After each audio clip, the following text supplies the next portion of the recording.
मिळकत कर थकबाकी भरा, अन्यथा गुरुवारपासून जप्तीची मोहीम सुरू होणार असल्याची माहिती पालिका प्रशासनाने दिली। सोलापूर महानगरपालिकेनं मिळकत कराची बिलं वाटप केली आहेत। या बिलांवरती सवलतीची मुदत 25 सप्टेंबर पर्यंत वाढवण्यात आली। मागील थकबाकी भरा, अन्यथा येत्या गुरुवारपासून जप्तीची मोहीम सुरू करण्यात येईल असा इशारा उपायुक्त आशिष लोकरे यांनी दिलाय। महापालिकेनं प्रॉपर्टी टॅक्सची बिलं 25 जूनला महापालिकेच्या संकेतस्थळावर प्रसिद्ध केली होती। तसंच SMS वरून बिलांची लिंक देखील पाठवली होती। छापील बिलांचं वाटप सध्या सर्वत्र सुरू आहे। पालिकेनं 31 ऑगस्ट पर्यंत बिलं भरल्यास 5% आणि डिजिटल पेमेंट केल्यास 1% जादा अशी सवलत दिली जाते। बिलांच्या वाटपाला उशीर झाल्यामुळे ही मुदत आता 25 सप्टेंबर पर्यंत वाढवण्यात आली आहे। मागील वर्षांची थकबाकी असणाऱ्या मिळकतदारांच्या मिळकतींवर जप्तीची कारवाई गुरुवारी म्हणजेच 5 सप्टेंबर पासून सुरू करण्यात येणार आहे। ही जप्तीची कारवाई टाळण्यासाठी थकीत कर भरण्यास प्राधान्य द्या असं आवाहन पालिकेचे उपायुक्त आशिष लोकरे यांनी केलंय।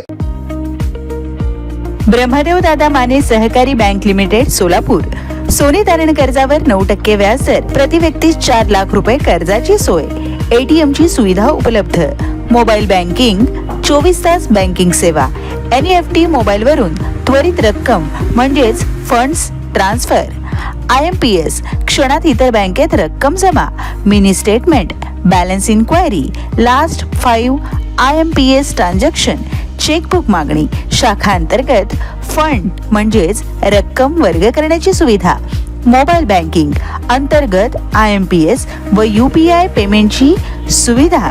ब्रह्मदेव दादा माने सहकारी बँक लिमिटेड सोलापूर, शाखा पार्क चौक, मोबाईल 86 69 92 11 21, दमाणेनगर शाखा 86 69 92 11 23, सिद्धेश्वर पेठ 86 69 92 11 24, अशोक चौक 86 69 92 11 26, विजापूर रोड 86 69 92 11 27, बेलाटी 86 69 92 11 29, मंगळवेढा 86 69 92 11 31।